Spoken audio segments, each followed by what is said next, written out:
कडेगाव पलूस तालुक्यातील प्रशासनाच्या भ्रष्ट भोंगळ आणि दिरंगाई कामाबाबत उद्या दिनांक 15/7/2024 रोजी मोर्चा निघणार आहे।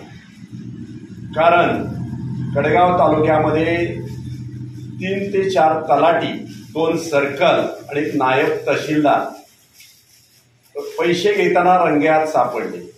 आत्ताच परवा सापडलेले वैभव तारळेकर हे एक तलाठी संघटनेचे तालुका अध्यक्ष आणि आदर्श तलाठी पुरस्कार मिळालेले हे जर पैसे घेताना लालमध्ये सापडत असेल तर ह्याच्यापेक्षा भयानक अवस्था काय असू शकणार आहे।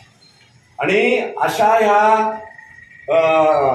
तहसील कार्यालयासहित भूमिलेख असेल, महावितरण असेल का शासकीय दवाखाने असतील, यातील सर्व भोंगळ भ्रष्ट आणि दिरंगाई कारभाराबाबत आमचा हा आक्रोश मोर्चा आहे।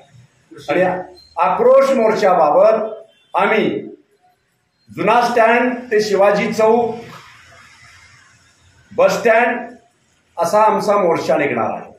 तर माझी सर्वसामान्य जनतेला एक कळकळीची विनंती आहे, आपण देशाचे स्वातंत्र्य मिळवून आज 75 वर्ष पूर्ण होऊन गेली तरी सुद्धा भ्रष्टाचाराची कीड थांबलेली नाही आणि आपला अन्याय थांबलेला नाही।